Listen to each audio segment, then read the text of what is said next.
Hello and welcome to the Agency Show by Client Joy. I'm Yash, co-founder and chief executive at Client Joy. At Client Joy, we help agencies manage their leads, proposals, contracts, projects, support, invoicing, and payments, the whole nine yards. The Agency Show is our podcast where we invite agency experts and owners who make 7+ figures a year to talk about their problems across their growth, fulfillment, and revenues. And we talk about their journey of solving these problems.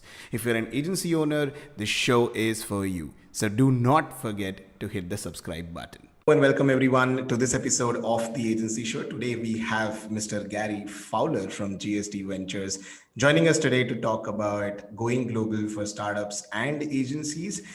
Gary is an award-winning senior level executive with 30+ years of experience and success in global innovation, sales, marketing, operational, and investment management. Now his experience is so diverse that I'd not be able to do justice if I were to talk about or introduce him. And so, Gary, thank you for joining us today. And if you can talk a little bit about yourself, give us some color on what have you been doing, what are you working on right now, and then we'll dive straight into the topic around going global for startups and agencies. Gary, over to you.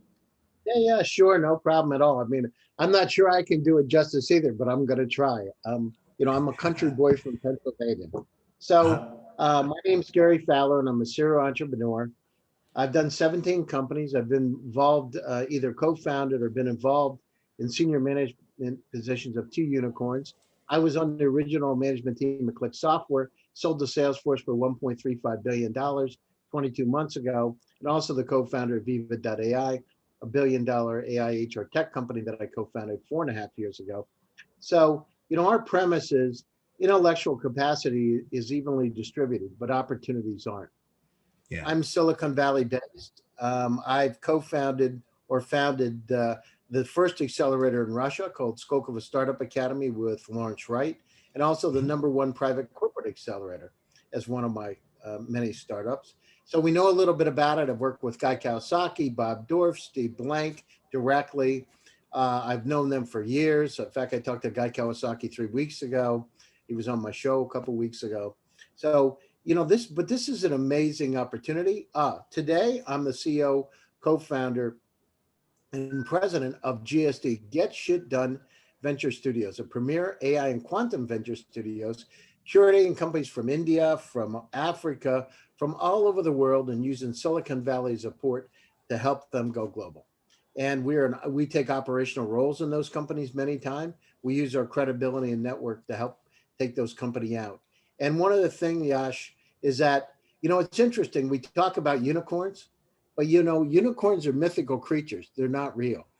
And It's kind of weird that everybody wants to be something that's not real. It's kind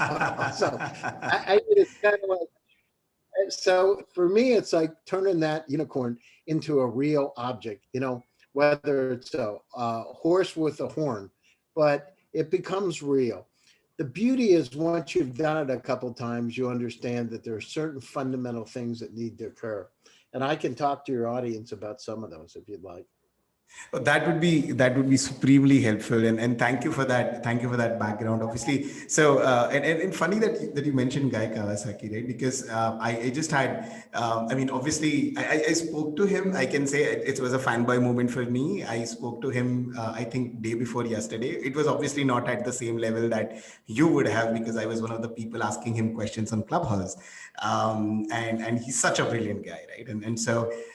So thank you for the introduction. And so my first question to you, Gary, is whenever any startup, early stage startup, or even an agency for that matter, whenever and a group of people that are in early stages of building their company or venture, and when they think about going global, it sounds essentially like a question that has infinite amount of scope, right? It's an unsurmountable challenge. And so do you have any tips around how do you break it down into certain tasks or milestones that seem achievable, and so how do you actually go about it?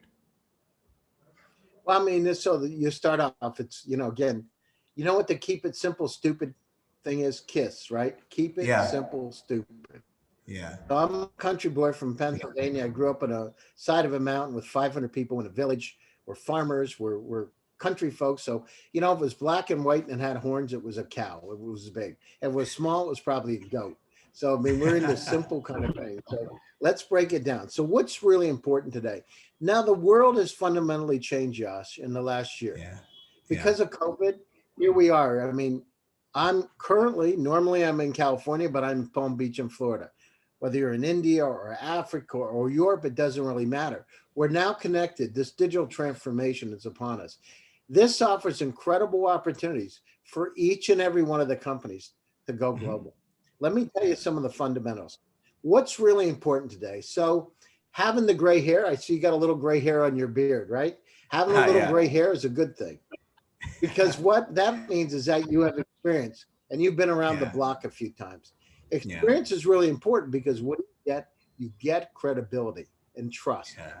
because people know you, they know you've been successful, you know you've done certain things, and they believe in you. So that is critically important today. Number Yeah. one. Number two is, if you look at it, multicultural environments, diversity, because diversity builds much stronger companies. So people from all over, whether they're from India, from the US, from Africa, from Indonesia, it doesn't matter, but you get different ideas. You build a team that has strength. So Yeah. if I'm going to do R&D work, it's very difficult and expensive to do it in Silicon Valley.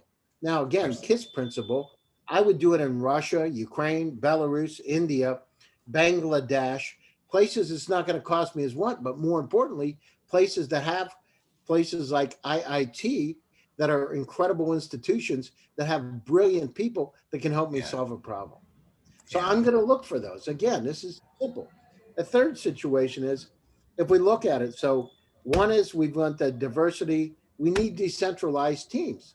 So having teams today with Zoom, and I remember, Yash, 5.5 years ago when I was one of the first Zoom members, users, and my friend said, "Oh, why would I use Zoom? I have Skype. I'm Yeah. using Skype all the time, but it's a little grainy. I don't really like it, but I use it." Yeah. Now think about it.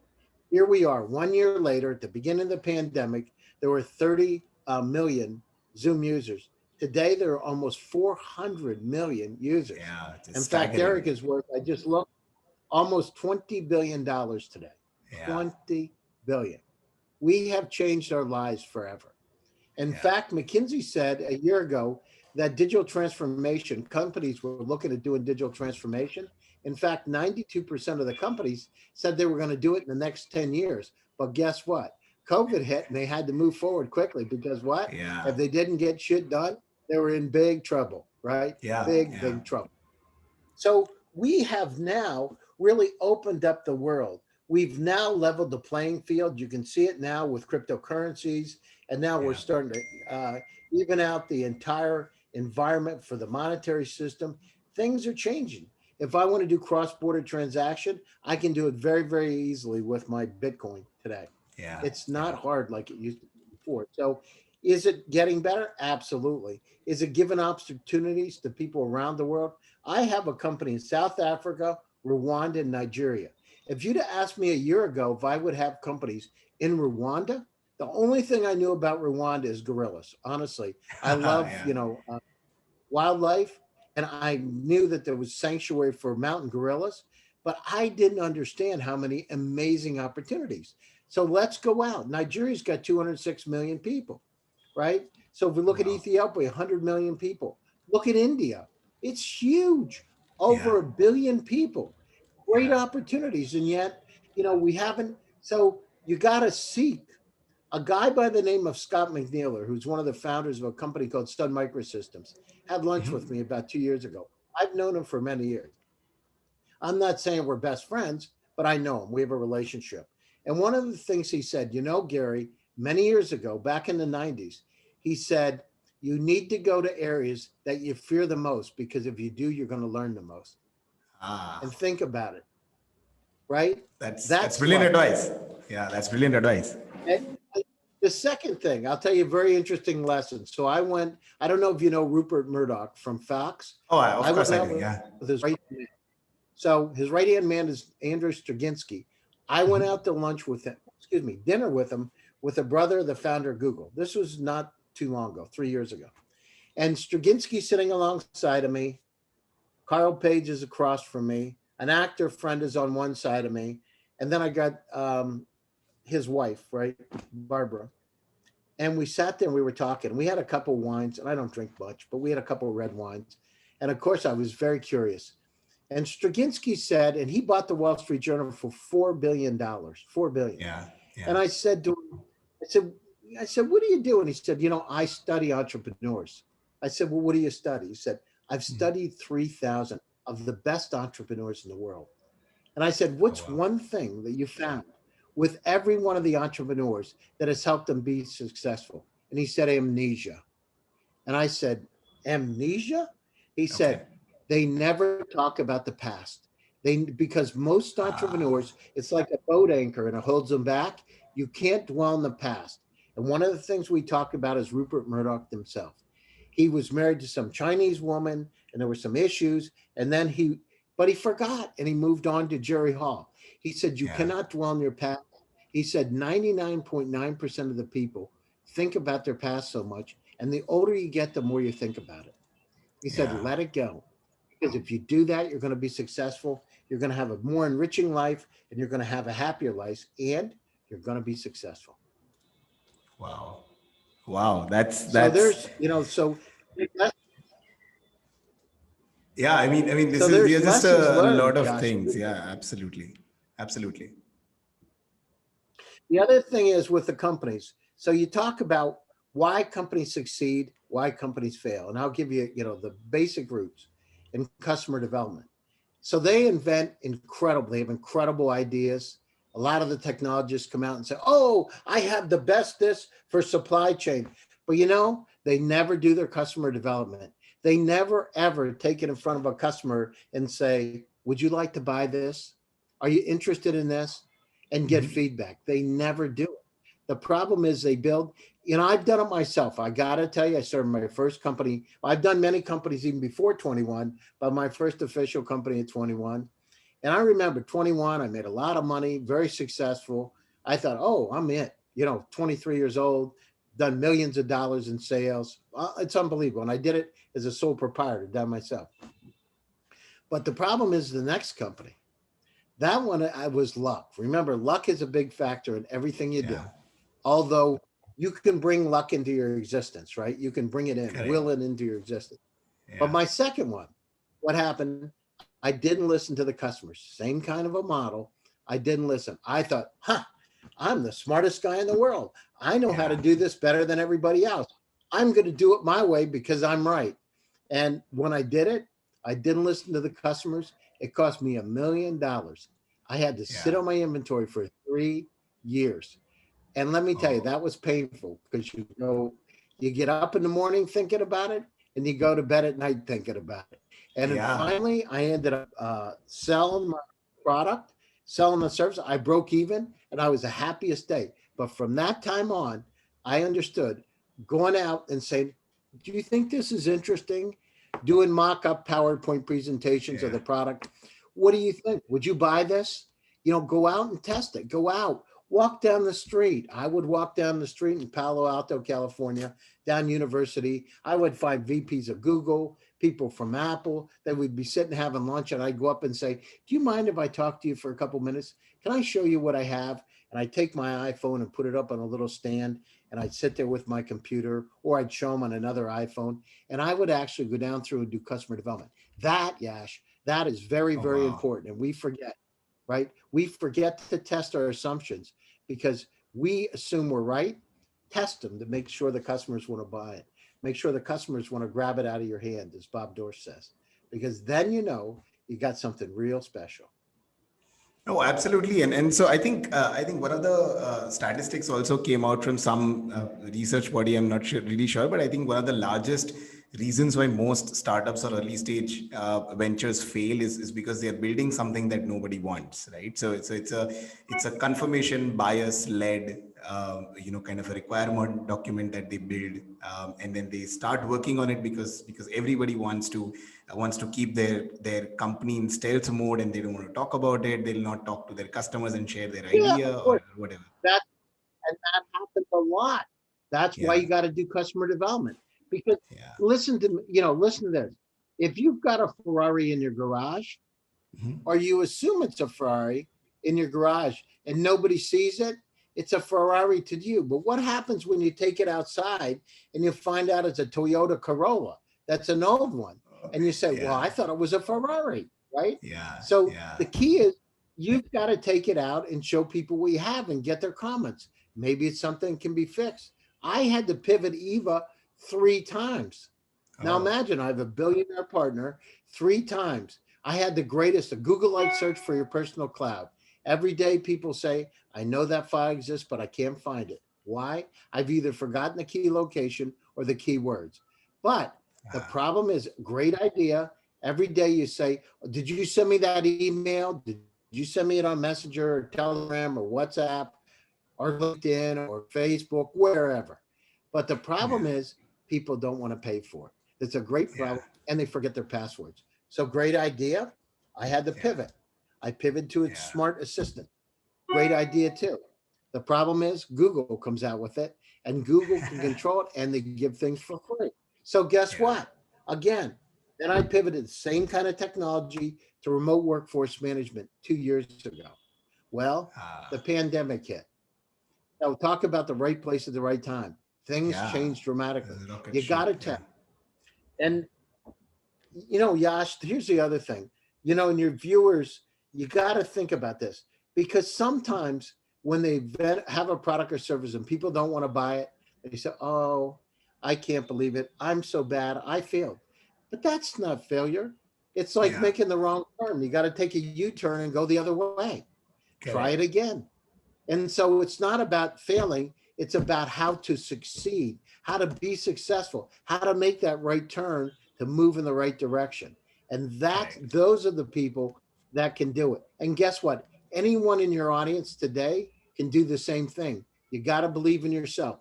The soft side of entrepreneurship. Believe in yourself, focus, visualize where you want to go, put yourself, paint a picture, mental picture of where you want to go, and you focus on that direction. Let me tell you, I've done 17 companies. It works. Yeah, oh, absolutely. And so I think one of the analogies of pivoting that I also heard was in I mean some time ago when people were accustomed to reading physical newspapers, there used to be a quiz or something of that sort where you had to like find a way out of a maze. And it's kind of like that. You will inevitably hit a wall, but that's not failure, right? It's only failure if you leave it there, and then you got to take the U-turn. You got to find another way, and then again, if you hit the wall, you got to take the U-turn, and you got to find another way. And there is a way out for sure. And the other thing that I noticed in your answer about Eva was the fact that which is also something that a lot of people I see may not understand, is that technology in and of itself does not mean anything unless it's tied to a use case. Now you may need to pivot the use case and make the technology fit that particular use case, right? And so the pivoting may not necessarily need to happen on the technology front. Just because your approach to the market has failed, or a couple of your assumptions did not turn out right, does not mean that the technology is the failure. It just means that the use case that you thought it will work for is incorrect, and then you use the same technology to find another use case, and then you move on and on and on. But yeah, thank I you mean, for I'll tell that. you, Yeah. Sure, please. Josh, I'll tell you a direct situation. So I actually owned a construction tech company. I did Mhm. modular homes. These homes would be 8,000, 9,000 square feet big. So I don't know, 6 to 1,000 square meters. So 600 to 1,000 square meters, big houses. And I'll never forget this. So I have this beautiful house built. The rooms on the left-hand side, the living room and the back room, the family room, were exactly the same size, exactly the same windows were installed, exactly the same. Nothing was different. I remember walking in with this lady into my house, and she said to me, I love the house. And I showed her the floor plan. And so in the front, it said living room, in the back, it said family room. And she said to me, I like the house. Now, these are exactly the same flooring, everything. And she said, this is the living room and that's the family room. That's not what I want. I wanted to have them reversed. And I jokingly said, oh, I got it upside down. I was just kidding, right? I was just making a joke. She said, I love it. I love it. I'll Oh, take the wow. house. This is my dream house. Nothing changed. Yash, nothing Yeah. changed. So talk Yeah. about a use case. I was kidding. I didn't want to tell her a story. I literally was joking around. I just said, oh, Yeah. it's changed. And she Yeah. said, this is what I want. She bought the house. I sold it Ah, on the spot. So what I yeah. can tell you is that, sometimes as humans, we think in a certain way, and you got to really adapt it to what somebody really wants. But that's customer Yeah. development, isn't it? Yeah, yeah, absolutely, absolutely, and that's a great point, for sure.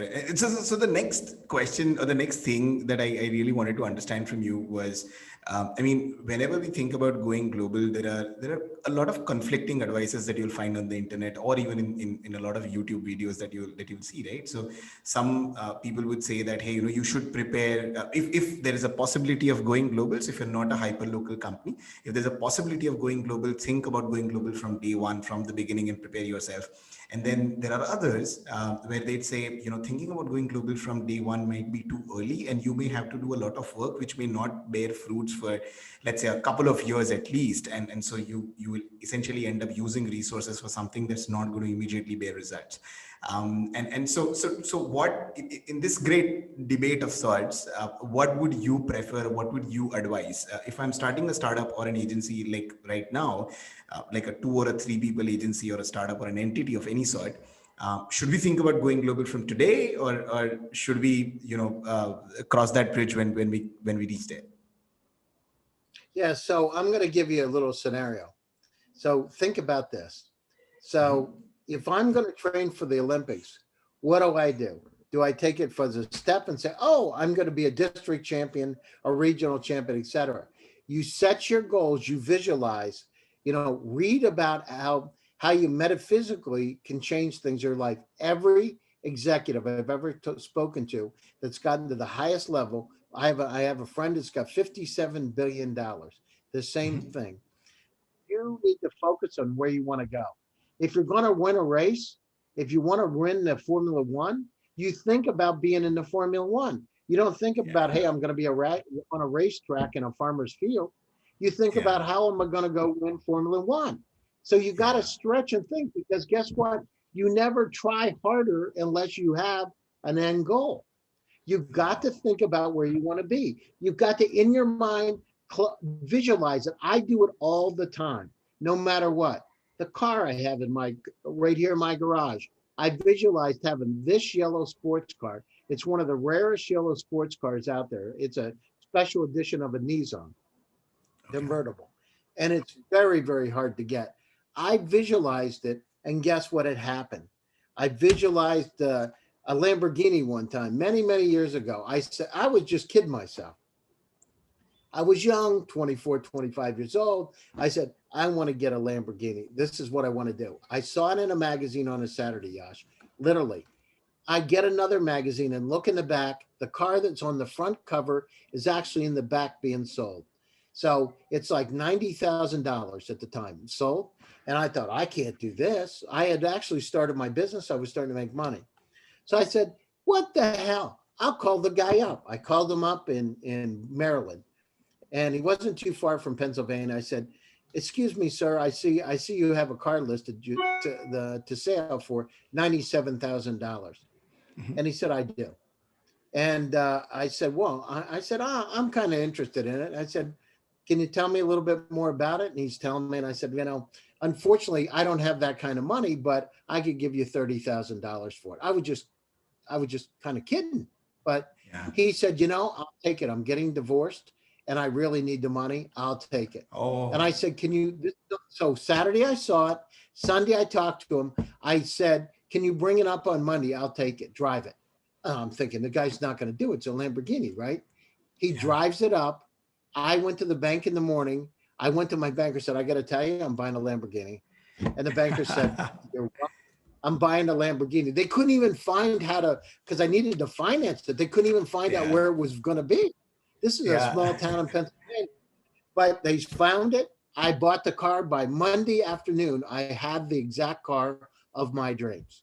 So Oh, you can wow. imagine, you can will things into existence. Seriously, there's something out. Talk to any entrepreneur. Every single one of them thinks the same way about it. They visualize where they want to go. They may not tell you, Yash, where they want to go, but they visualize where they want to go and they achieve those goals. The other I think from the story that you shared, the other lesson that I got out of it was for sure the fact that no matter how low the probability might be, just give it a shot. You never know. So Hey, yeah. Scott, listen, another lesson from a billionaire, right? This is a Yeah. direct story. So one time I was doubting myself. And normally I don't doubt myself, but I was one of those times I just was. And I said to him, what should I do? And he said, Gary, do you have a quarter in your pocket? And I said, yeah, get it out. I said, yeah, give it to me. Okay. And he flipped it up in the air and he said, you call it heads or tails? And I said, heads. And he opened it up and he said, yes. He said, Gary, if you wouldn't have tried, you had zero chance of success. Now you've won. Yeah. Oh I'm yeah. like, oh my God, this is great because Yeah. you're right. That's what it's all about. If you never try, you got 100% chance you're not going to win. But at least Yeah. you tried, you got some chance. And let me tell you, I can tell you, I've made a lot of different money and I don't focus on money. The most important, Yash, is happiness. Because if you have happiness, money comes along with it. Yeah. You create your destiny. So I didn't focus on that. I focused on happiness, getting stuff done, meeting people just like yourself all over the world, developing contacts and a strong network because today networks are really important Yeah. because it's difficult to travel. We need to connect with each other, understand each other, eye to eye, toe to toe, here in Zoom, right? And understand how we can work together because again, if I'm a company that's in India or a company that's in Indonesia or Australia and Africa, and I want to go global, Silicon Valley is still the port to the rest of the world. It's a Oh, great absolutely. place to have companies, right? And so if you're there, I go down, and if you look on my Facebook page, you'll see Tim Cook. I was down at Starbucks. Tim comes over from working out. I had a chance to spend, I don't know, half an hour with Tim Cook. Mark Zuckerberg at the Japanese restaurant. And you develop contacts with these people. You Yeah. become friends, contacts, and I'm not saying we're best friends by any means, but I meet them and talk. And so Yeah. Yeah. you can go down through, try. You never, here's another thing. My friend said to me one time, this is a real situation.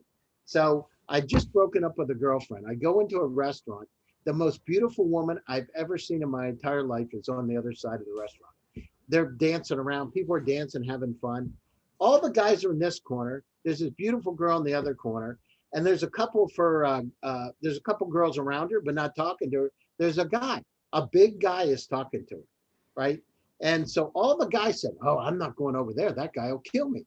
And I'm like, and I'm sitting there, and listen, I'm not the best looking guy in the world, but I said, "What the hell's the difference?" So I Yeah. thought, what's going to happen? So I'm over there, and I said to the guys, I said, oh, let me just go over. So I go over to her and I said, hi. And I said, what's your name? She says, my name's Karina. I said, Karina, nice to meet you. I said, who's your friend? And he said, oh, that's my cousin, Mick. Your Ah. cousin Mick. Great. She said, and she looks at me and she says, can you tell me why nobody wants to dance or talk here?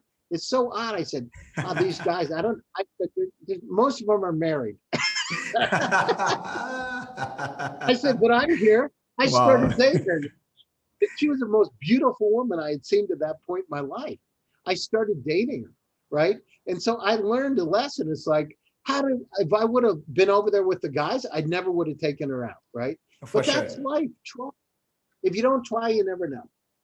Oh, absolutely. If you don't try, you never know for sure. And so I mean, there are so another example that comes to mind and which kind of connects both trying as well as Silicon Valley is I'm not sure if you know of this company called Canva, right? Which is an Australia based company which is helping. Sure. No, I Uh, know this guy Kawasaki is a chief evangelist, and I talked to him 2 weeks exactly. or two, 3, no, 2 weeks ago about it. Yes. Yes. That's the one, Melanie, right? So. Melanie Perkins. Melanie Perkins, yes, and so now it's worth, I think, more than $1 billion. It's a unicorn, and for her first funding round as well, they were facing certain difficulties in Australia, and without a plan, she came to Silicon Valley, spent about 6 months there, doing the exact same things that you said, right? Just going to different events, networking, meeting with different people with no agenda, just talking about what were her passions and why she was working on Canva, showing it to different people, getting their feedback, and then ended up meeting with Guy Kawasaki, ended up raising their first couple of funding rounds, ended up fueling Canva, and then growing it to where it is today. And so that is it kind of teaches us, right? So you can actually unlock brilliance and huge amount of value if you're just willing to take a shot, and willing to go to a place that makes you I mean, if you think about it, I mean, Melbourne and Silicon Valley are like, I think, the exact diametrically opposite points on the earth, right, on the planet. So this brings me to the next question that I'm sorry, you were Yeah, about to say I'm going to something. tell you. I want to tell you the story because I had a Yeah, similar story. please do. So Yeah. so I had lived in Russia. So I lived in Russia like 10 years, right? And Okay. I took some courses there. I actually went to school in Russia. I became a professor at Skolkovo, one of the top business school, et cetera. So I lived in Russia. My friends said, "Oh, why would you go to Russia? Why would you do that? I'm afraid to go there." But guess what? There weren't many Americans, right? So you're Yeah. all of a sudden you get to meet everybody. There's 140 Yeah. million people. You get to Yeah. meet a lot of top people. Well, I came back to Silicon Valley 5 years ago. So I come back from Russia, lived in Latvia, come back from Russia. And when I was over there, actually, I was on stage with Guy Kawasaki. He and I were doing a speaking event together. One of the wealthiest guys in Russia, who's a technology guy, not like metals and all that, was sitting right in the front. I put him in the front because I said, I want to get to know this guy. He's the Steve Jobs of Russia, David Yang. I want to know him. Yeah. So I put him right in the front. One of the guys that's the president of his company told me that his idol is Guy Kawasaki. I thought, there's no better time than to use this relationship in a positive way. So we're sitting in the front. So he's there. I have a reception afterwards. I said, "Hey, David, do you want to meet Guy Kawasaki?" I grabbed his arm, took him over, pictures, all that. This is a couple of years before I came back to the States. So I wanted to do it. I believe you do good stuff comes around. Well, guess what, Yash? I'm walking down the street in University in Palo Alto, California. David Yang's walking down. He comes up to me and says, "Hey, Gary, how are you?" I said, "Great, how are you?" He said, "I've been looking for a CEO and a co-founder of a new company I want to start for 2 years. I haven't found anybody. Do you know anybody?" And so I'm thinking to myself, I'm scratching my head. I was going to say me, but I knew it's like going Yeah. out on a date. You never start right away. Yeah. So I said, let me Yeah. think about it. And so 5 days later, I come back. That is Eva, the company that's a unicorn today. That's where I met him. So it Ah. means that you can put yourself in that situation, will it into existence, Wow. and it Wow. comes. And you have to be ready to accept it, Yash. When it comes, you got to be willing to accept it. It can't be that you push it away, because what happens is it's kind of like sharpening a knife. You lose your edge. You got to accept it. When you will it, accept it. Absolutely, absolutely, and thank you for sharing that story as well. And so the next question that I have for you is how do you, so let's say we start preparing for going global on day zero or day one, right? And so we've got to start building the team. And so what would you say are the three top characteristics that we would have to look for? I think one of them you've already covered in the first answer, which is around diversity. But then apart from diversity, what are some of the other key characteristics that an early stage startup or an agency should look for when they are looking to go global from day zero? How do they prep their team, the one that they're about to build or the one that they have already, which would give a small one? How can they start prepping the team? Yeah, I mean, the thing is, I say intergenerational. So there's cultural diversity, but also Mm-hmm. intergenerational. I mean, the thing is, what happens is when they Mm. form a company, a lot of times they say, "Oh, I'm the 25-year-old, it's going to be all us. We're millennials. We're going to do this together, the entitled Yeah, generation, all that." But look for people that have the gray hair. Why? Because yeah, guess what? They have trust, they've had yeah, success, and people believe in them. And by the way, they have the contacts. for So it's sure. like you said with Guy Kawasaki. Okay, Melanie goes over to Silicon Valley, meets Guy Kawasaki, who's extremely well known, Yeah. extremely well liked. He's all over the world. He's got millions of followers. Who, you know, she goes in with Guy Kawasaki. He's going to say no, Yeah. right? So you win with a trusted source. But if For you sure. do it on your own, it's hard. But if you Yeah. do it with somebody that's already accepted and trust and credibility, you win. Yeah. You get at least you get their ears open to listen. Yeah. So that's number two. And the thing is, you've got to build a team. The rule of threes. You got to have a person that's charismatic. You got to have Mhm. somebody that's a great technology founder, co-founder that understands the tech amazing. And you need somebody in operations. You never want to have any more than three because it's really hard to get funded. But if you Yeah. do that, it's incredible because it really helps your team. Listen, I'm not the, I write a lot about AI. I've written 122, 123 articles over the last year Yeah. in AI Yeah. content. But I'm not an engineer. I just know how this stuff works and I know how to put pieces together. So I know how to put puzzles together to turn them into something, a painting, a picture.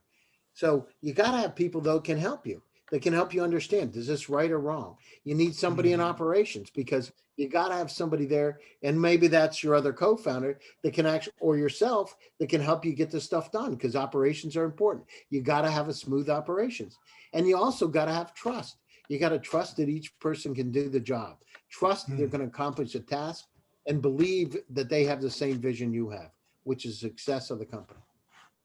Wow, I think that's really a great way to put it in terms of of having team members. I mean, I've not thought about it, but that kind of applies to Client Joy as well. As a company, we are also three co-founders.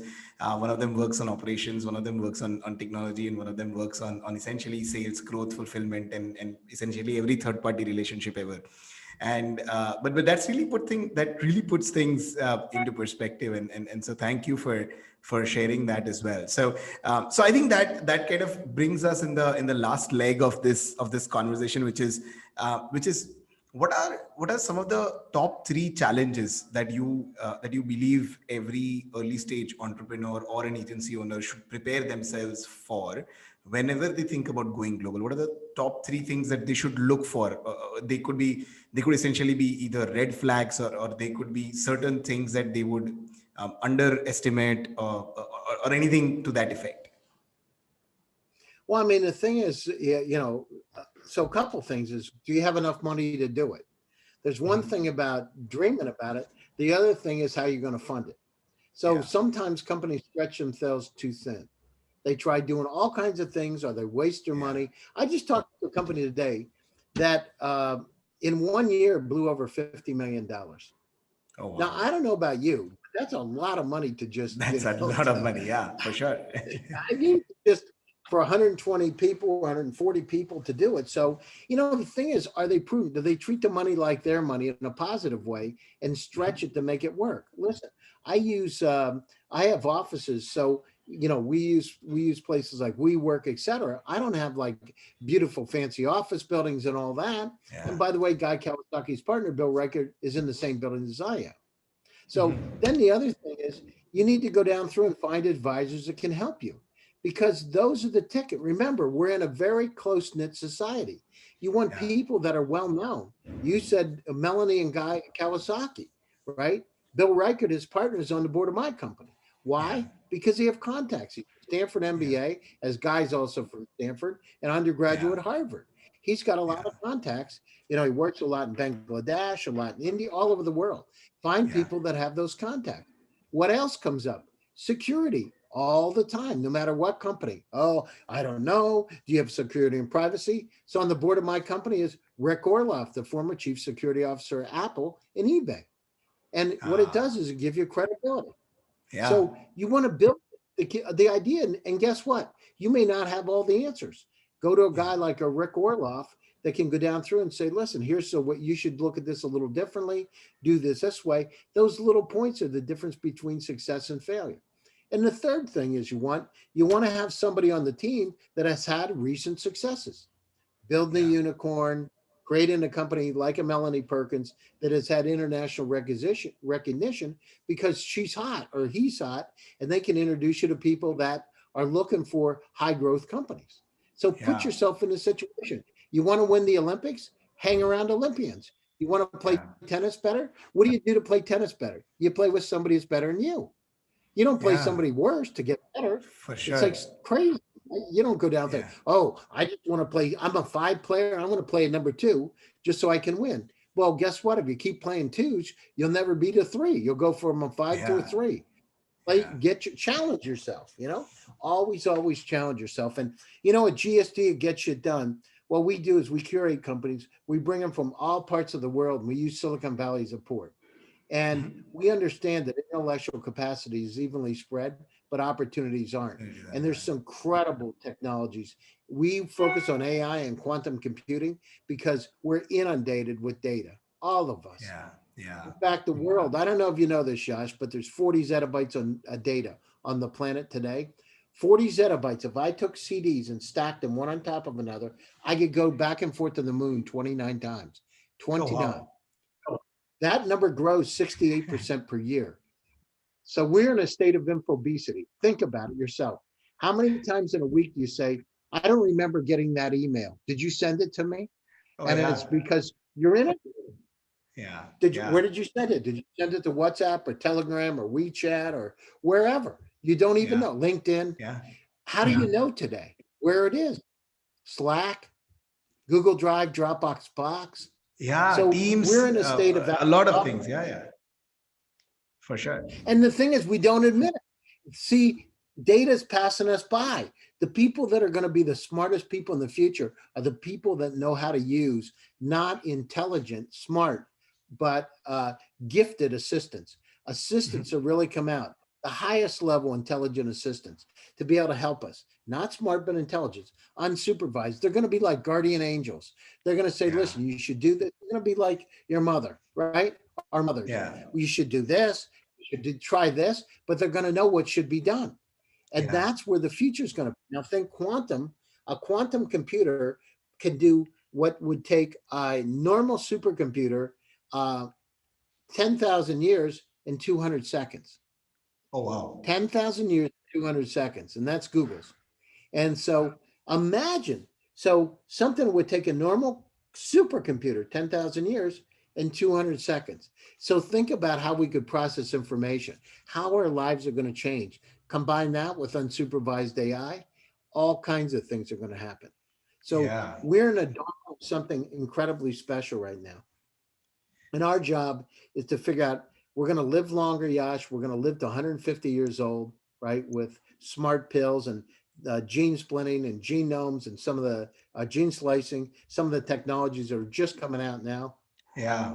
Your life will be full a lot longer. You're going to live a lot better lives. You're going to live a lot longer. Everything's going to change. And now's the dawn for each one of your companies, each one of your agencies out there. This is a time. What I say to each one of them, look yourselves in the mirror and look at yourself and say, do I have the right stuff? Do I really want to do it? And if you can answer yes to that question, then you need to get shit done and you got to put yourself forward because then you're going to be successful. Then you're going to accomplish your dream and then you're going to move forward. Stay happy, stay safe, and stay healthy. Wow. That the last 2 minutes is to the moon and back 29 times, 200 seconds. What did it take? 10,000 years. This is, I mean, truly a quantum leap, right? And on that note, Gary, I'd love to. I don't have words to thank you enough. But thank you for taking out the time and speaking with us. It's my honor, Josh. I appreciate it. Thank you for inviting me. I appreciate being here. Appreciate your audience. Tell them, let's just get stuff done, get shit done, move forward, and live your dreams and be happy. Oh, absolutely. And so for all of you guys, wherever you are listening to this conversation or seeing this conversation, I'm going to link Gary's LinkedIn profile in the description below, so you can go out on LinkedIn and follow him. He also, I think you also host a show, which is I think a bi-weekly show, and I encourage all of you to check that out as Yeah. well.